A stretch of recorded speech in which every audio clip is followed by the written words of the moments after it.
you in different time zones. Welcome to Spire Payments webinar on fighting the POS cybercriminal. Today, myself will be presenting, Nigel Dean, Marketing Director, and also Carlos Gomez Osuna, our Security and Compliance Engineer, will be helping me explain all about POS cybercriminals.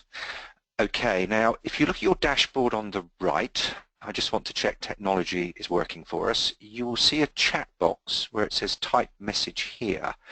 Now what that will allow you to do is send me questions throughout the presentation, and what I will do is at the end pick several questions and then myself and Carlos can answer them. So to make sure everything is working, could you please type in the location you're listening from and fire the questions over to me, or your locations. Okay, so we've got someone from Kuwait, from the States, Madrid. Wow, this is like Eurovision Song Contest. London, Berlin. Okay, so the technology is working, that's great. Okay, so let's start with a graph. Now, we're all very familiar with graphs such as this we see on the internet regarding the amount of card fraud that actually happens. And it's pretty significant, but what's more interesting is we can see an exponential rise in card fraud across the globe. Now when you look at this, you'd probably be a bit surprised, because when chip and PIN was introduced, the promise was that this would reduce card fraud and basically try and manage the activity of the criminals throughout the globe. But what's actually seen is there has been an increase, and this has been driven by e-commerce, which we will touch on a little bit later. And a stat I've added at the bottom of the screen is in 2 years alone in the States, over 100 million cards were compromised. Now, the actual income that comes from this obviously goes to organised crime and also terrorism, so we should all be pretty concerned about this. Now, what I found very interesting prepping for this webinar is the actual value of card data to a criminal. Now, Dell SecureWorks generated an annual report in April this year, and these are some of the figures of the value of track 1 and 2 data per card, and that's pretty staggering actually, especially if you look at premium Visa and MasterCards. Now, the real frightening fact is since 2014, these prices have increased between 25 and 130%. Now, there's two ways of looking at this. One, the data is more difficult to get hold of, but what's more likely is it's easier to exploit. So obviously there's a lot of takings out there. So if I want to be a cyber criminal, what do I need to do? Well, the investment is actually pretty small. Online hacking tutorials, we can see the costs there. If I want to use a remote access Trojan, $5 to $10. And if I want a denial of service attack where I take someone's website for ransom, it's only $3 an hour.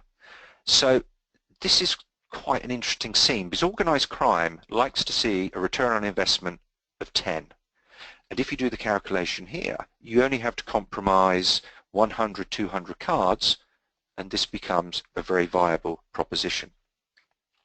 So what I want to do now is to set the scene, is to hand over to Carlos and explain where POS fraud has actually come from, how it's developed, and why us as listeners to this webinar should be not concerned but be aware of how the actual scene is changing. So Carlos, can I hand over to you please, and I'll let you take over. Okay, yes. Hello Nigel, thank you very much for having me once again on one of your webinars. And yes, as you were mentioning, the story of card fraud has gone through a number of stages. And here in this first slide I want to highlight what would happen, and you could say pre-2007 scenarios when e-commerce was not as widespread as it is now. Chip and PIN was being rolled out, and it was the case when someone wanted to steal card data, the only place to actually steal it would be on the card itself. So you would have things like skimmers, what we see on the left-hand side, that would read and store the magnetic track from your card so that later a crook could get it, or an overlay on an ATM like the one we see in the center picture, where you would go to an ATM and get some cash out of it. It would work, and you wouldn't be you wouldn't even notice that your PIN had just got stolen because of the overlay on top of the normal PIN pad on the ATM. And in more extreme cases even, you can have counterfeit POS devices altogether, like the ones we see on the right, which, well, these devices actually may be even able to pass as a legitimate one, which you actually complete the transaction goes through, but at the same time, the data on your card is stored for a crook to recover it later. Now, this obviously requires people to have physical access to cards, and in turn that means that you need to go to an ATM or a shop. Maybe you have a dodgy merchant that will help you do these things. So it is risky.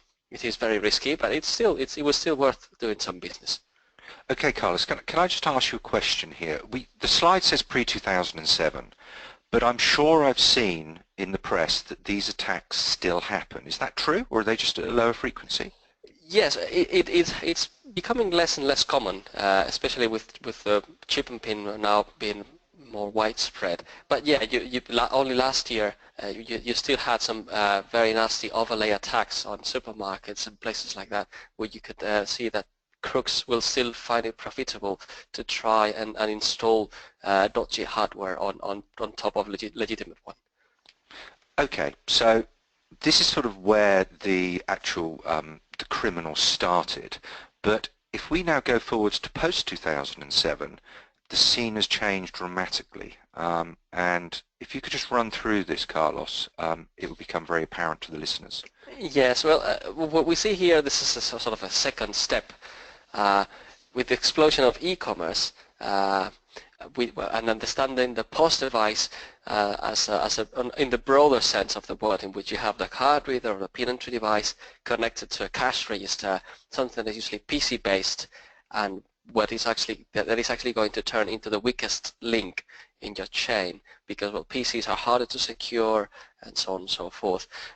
What we see here is that these ECRs, these cash registers, these PCs connected to a card reader would still have access to and do have access to clear text card data. So they're easier to hack than a card reader, and it still offers a profitable data to be stolen from.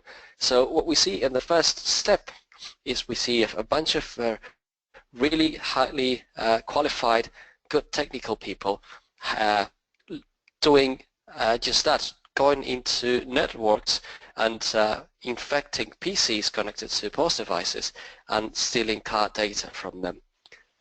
Okay, so this is a remote attack. That's the big difference here. So someone can do it from a long, long way away. Now, when I produced this slide, I got a picture of someone in a hoodie to try and represent a criminal. Who actually are these people? Are they students? Are they organised crime? And do they do it for financial gain, or do they do it for bragging rights? Well, at this stage in time, actually 2007, 2011, roughly, yes, you're absolutely right. These are remote attacks, and at this point, this is mostly lone wolves, you could say, IT whiz kids, people really proficient with really high computer skills, being able to sort of do the whole thing, managing to go into a network, infect PCs, steal card data, and monetize it and do something with it, even to the point where most of these criminals and most of these people were actually coming from a few selected geographical locations, places like Odessa and the Ukraine, Turkey, or Germany, places like this. And you're absolutely right that these lone wolves are in it for the money, but mainly and primarily for the bragging rights, for their egos and their online persona. When some of these first carding websites were taken offline by the FBI and the likes, the arrested leaders didn't actually make that much money at all. They were just they were after a reputation on the internet. Okay, so post 2011, which is the next slide, what has changed, and really why should this really concern those of us listening to this webinar? Okay, the main trend that we're seeing nowadays is that card fraud has become not the something done by a lone wolf, by a couple of really talented guys or a few of them, But he has become a professional services industry with specialized profiles, with people who would code malware, people who are specialized in breaking into networks, people who specialize in selling data and cloning cards and committing e-commerce fraud and things like this. And it's basically because, well, we have the impression, and this has been confirmed in reports, that the traditional sort of bricks and mortar gangsters of old, you can think of the Godfather here if you want to have a picture on your mind, have become very aware that this is a very profitable crime to commit. Okay, so this is a big change here, and I guess what it is, it's because of the sheer amount of data that's being compromised.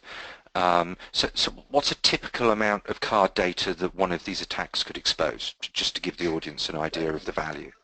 Okay, in the first, if you remember the past couple of slides, we said physical attacks, you could probably net a few hundred card details every time. But this has moved into the millions of card data. In the worst cases, we all remember hacks from the last couple of years where you can have 30 to 40 million cards stolen in a single swipe. So obviously a lone wolf, a single hacker out there, is just not going to have the resources to make money out of all of this. If you have a few cards you've cloned, well, you can probably use them and to make money out of it. If you have millions, this is not enough time for you to do it. So what you do is you obviously join forces with other specialized people and create business contacts and behave like any other normal economic agent, scary as it sounds. Okay. So I think what probably the good thing to do now is if we take a couple of case studies. First of all, let's take one we're probably all aware of. This is the Trump Hotel collection, whereby this is a remote hack, as I would call it, using malware or something similar. So how was this actual system compromised, Carlos? Okay, this is, again, it's difficult to use this word, but it's a traditional hack of sorts, in which hackers managed to find an entry point in the network of the hotel, or hotels, in this case many of them were compromised. These hotels, these places, these companies have closed networks which still have connectivity points with the broader internet. So attackers find the weakest link on those, so the weakest point of those connections, and go into the network and install more malware at the PCs connected on the at the till, really at the check-in desk, at the restaurants and places like this. And from there on, they can scrape data, they can take card data from the PC and siphon it off and send it to another server for it to be used. Now it needs to be very clear about this. These guys, it is said that they've been breached twice. The first one was confirmed, and these guys probably complied with PCI DSS, with the security, with network security standard. But one of the recommendations of these standards is to consider security as a business as usual process, but it's still really hard to achieve. It's a cultural shift. It takes time, it takes skills, it takes people, it takes technical resources, and this is a big company, and we're talking about that the first hack was not discovered for a full year. The crooks were in there for a year and managed to steal data for all those 12 months until they realized what was going on. And even after that, it still took the Trump Hotel collection, the company, a few months to actually run some forensics, get some good investigators and understand what had happened. Okay, so obviously what they did is they targeted the weak point in the system. But moving forward, we've all heard about point-to-point encryption, which will surely overcome all these issues because the card data won't be in the clear in the system. Is that right? You're absolutely right in that if you have a vulnerable point, which is the cash register or your PC on the till, and it does not have access to clear text data any longer, then it's no longer a viable target. It's no longer of interest for the hacker. Obviously, this encryption needs to happen somewhere, and that somewhere is going to be on the card reader.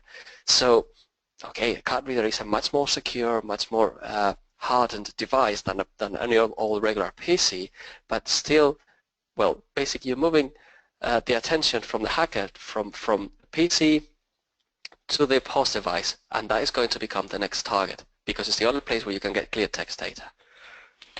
Okay, so that brings me nicely on to my second case study, whereby we're actually looking at how a POS device has been physically hacked. So this can happen even with PCI and all these procedures and things people put in place. So Carlos, just explain what happened with this particular device. Okay, as you mentioned, this was not so much physical hack, but a software hack.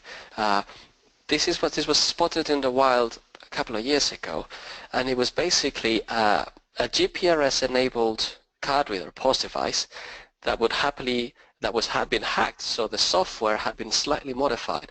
The transaction would go through and complete and settle with the bank or the acquirer or whatever, but the software had been modified so that the POS would send an SMS to a given number with the card data had just been used.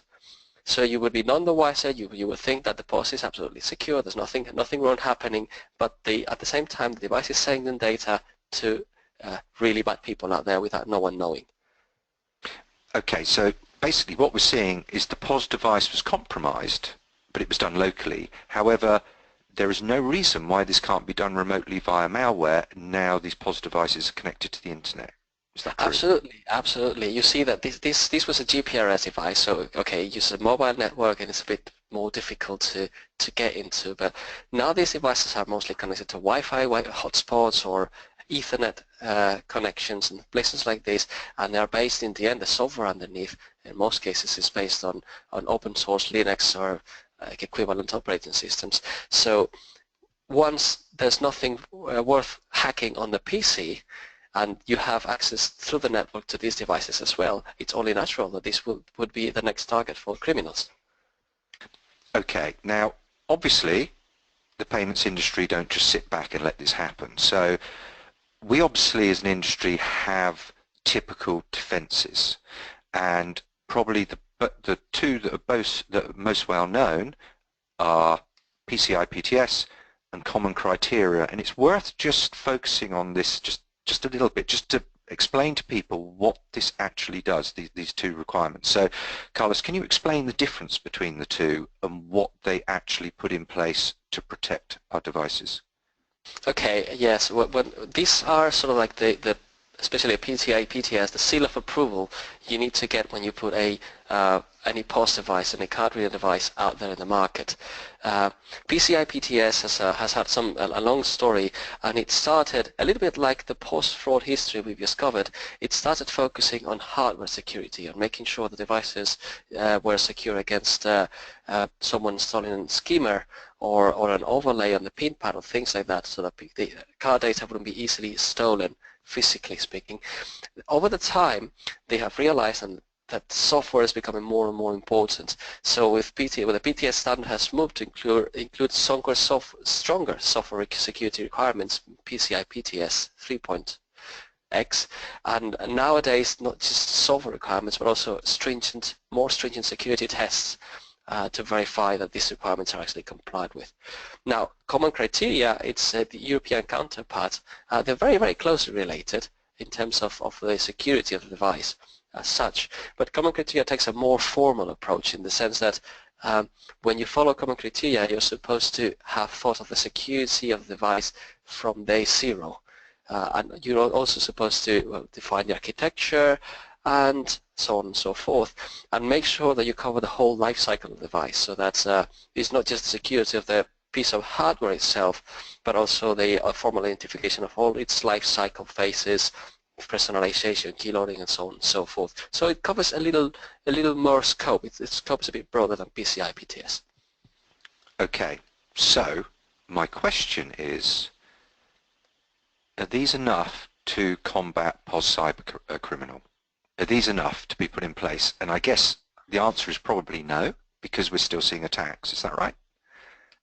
Well, it's a good start, but in the end, these two standards and the seal of approval you get from them when you put a device out in the market are just that, seals of approval that happen at a single point in time, which make sure that the device is secure according to the standard at that given point. which is not a bad start, obviously. These are very good security standards, mind you. These are very, very, very specific in what needs to be protected and how. But there's still some additional things a POS vendor can do to make sure that this is more secure. Which brings me on to the next slide, which I believe is like the center of this presentation.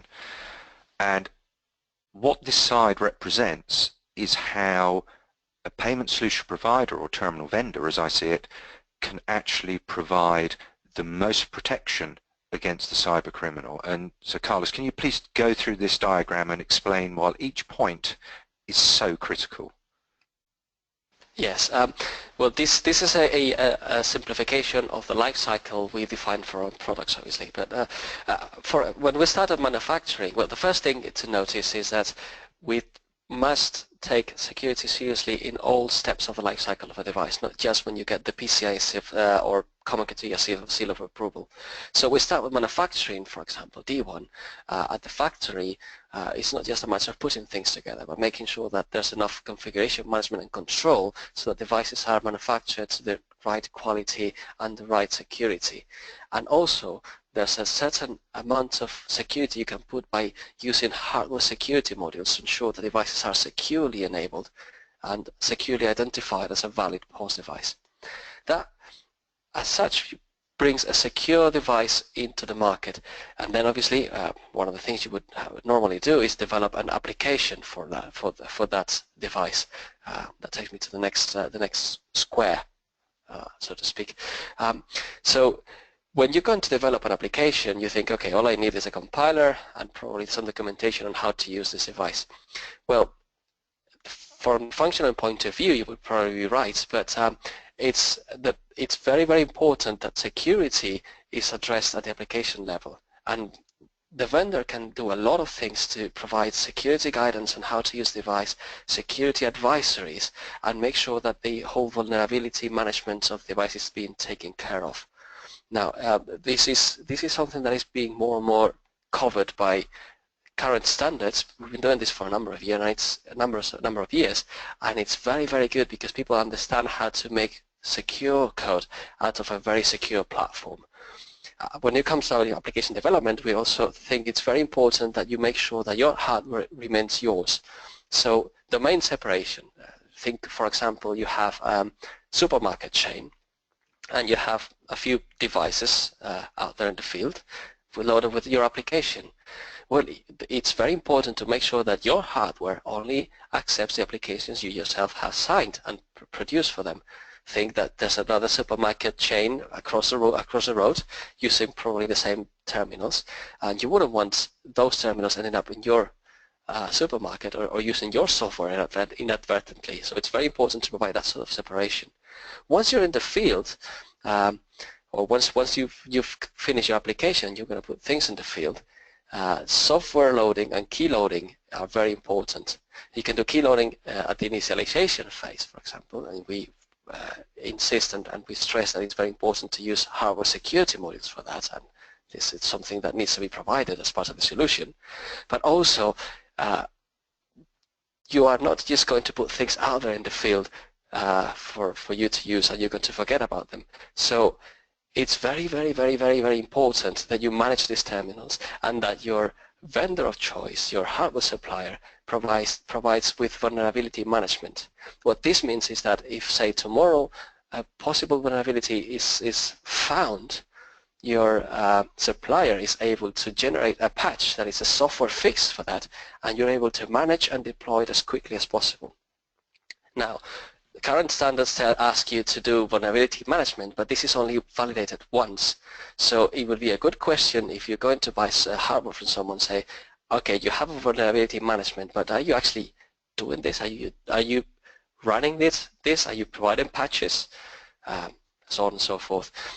Okay, I could go on and on and on and on about this for hours. I think we should cut it a bit short. Yeah. I guess what we're saying is, what we do is we're managing the product and the software throughout the entire life cycle, rather than just getting the stamp of the approval from day one. And also what I'd like to highlight here is you refer to patching, which is a fix. There is no difference between a patch and a piece of malware, I guess. And that's why it's so important that there is the infrastructure in place to make sure this piece of software, this patch, is signed and made sure it is the correct fix being applied to the terminal. Now, something I want to focus on next, which is close to my heart, is MPOS. Now, in the MPOS space, there are a lot of new players now. And because MPOS itself is seen as a low-cost device that is available to the masses, it can be perceived that this product or this solution has a lower security requirement than a traditional POS device or an ATM.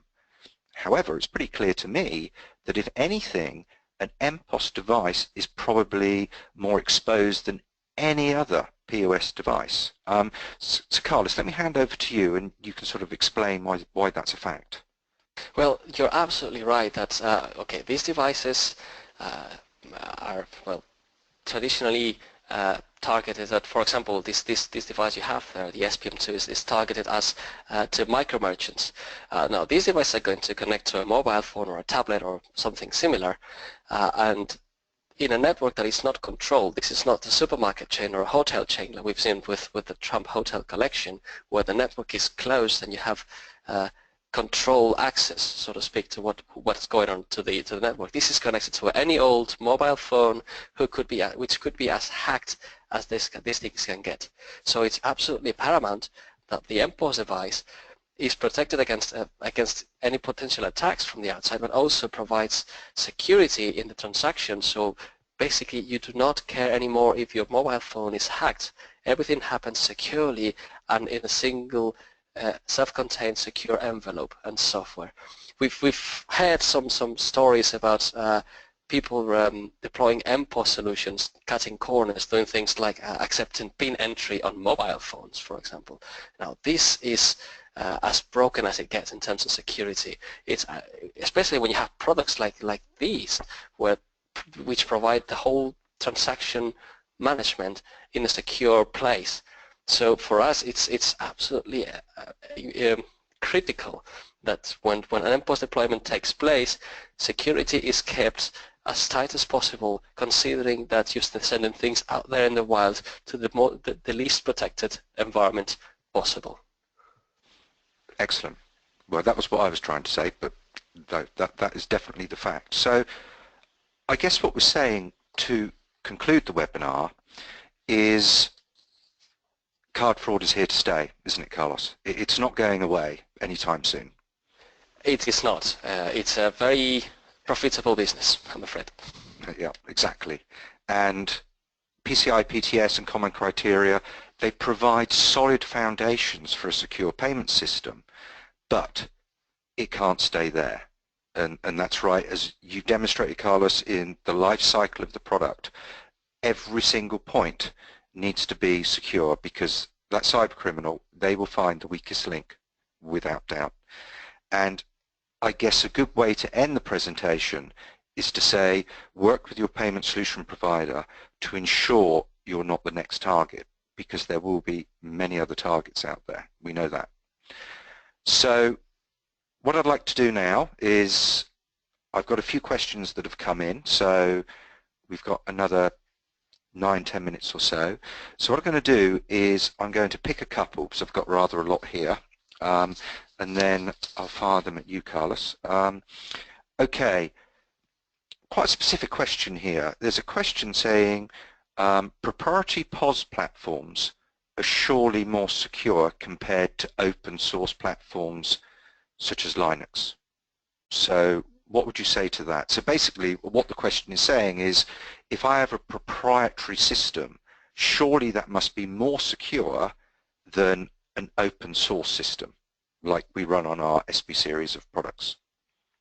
Okay, well the short answer to that is no. The long answer is a proprietary system, something that is kept secret, will give you a false sense of security, because you think things that are secret are never going to be broken. That's security through obscurity, and it's in the security industry has been demonstrated like time and again this does not work. Quite on the contrary, security by transparency should be the goal here. When you have the open source community, you put the example yourself, things like Linux or OpenSSL, when something goes horribly wrong and a vulnerability is found, you have the patch in minutes in some cases. And even the patch is published in some cases before the vulnerability is made public. When so you leverage the power of the whole community to maintain security, to manage security. On a closed source, on a closed environment, it's much more difficult because, well, you're at the expense of the vendor, still maintaining that platform, having the resources to do that, having the expertise to fix things, so on and so forth. So it's really, it may look appealing, but in the long run, it's more difficult to manage. Okay, excellent, excellent. Okay, let's move on to the next question. Has Spire Payments a remote key loading facility? And how can that possibly be secure if you do? Okay, that's an easy one. Yes, we do have a remote key loading infrastructure and service. Remote key loading, it sounds a bit weird, right? You load keys usually in a secure room with all sorts of security requirements and controls and checks and alarms and everything else. Well, the trick here is that you use the cryptography in these devices in a clever way, and you use standards to make sure that the remote key loading happens securely with enough encryption and authentication and everything else. It's a way we leverage standards, existing standards, to produce mutually authenticated, secure remote key loading. No problem, no questions asked. Okay, and what does that system look like? Is it a piece of hardware? Is it just software? I mean, how is it implemented? Okay, basically the system as such makes use of a hardware security module. That's a specific server, so to speak, which is hardened against attacks, local and remote, which holds the keys for the devices, and that is connected through the internet or through a closed network, whatever your choice is, and so that the POS terminals can access it remotely, identify themselves as a valid POS device, and then a secure exchange takes place. So it's basically it's a web server on steroids, you could say, in terms of security. Okay, and obviously all that data transmission is encrypted, so nothing Absolutely, is ever clear. yes. Yeah. Okay. Okay, we have another question here about PCI PTS. Obviously we've gone through 1.x, 2.x, 3.x and 4.x. Could you elaborate on how this has changed as you go up the actual values? Okay, the initial standards 1 and 2 were very much hardware focused. They did have some stuff on software protection, very basic, just to make sure that the common sense security had been taken care of. PCI 3 introduced more software requirements and also details on how network interfaces should at the very least be managed. But it didn't actually have that much in terms of testing. It was just, here you have the requirements so that the industry could have the time to adapt to them. PCI 4 starts having security requirements and security test requirements so that vendors are forced to prove in detail and show in detail that they are actually complying to those software requirements. So it's becoming more and more like an old-fashioned common criteria evaluation, in the sense that everything is being more formally described in terms of requirements and how they need to be tested. Okay, thank you, Carlos. That's very clear. We've got time for one more question, and it is: does Spire Payments MPOS devices go through the exact same approvals as traditional POS devices? Absolutely, yes. The main difference for us is basically the form factor, size and shape, nothing else. Security is, and security management in the life cycle of the product is just as tight as it is for the rest of the products. Okay, okay, that's superb. Okay, now I have a few more questions here, and what we'll do is go back directly to those people via email, answering those questions. If after this webinar you've got any additional questions or comments, my email address is on the screen there. Also, this webinar is going to be placed on our website under the news section, so if you want to look at it again or tell any colleagues it'd be worthwhile looking, you'll find it on the website. So thank you very much, Carlos. Thank you very much for everyone listening. I hope you found this informative. I know I did, creating the content. And I wish you a good rest of the day.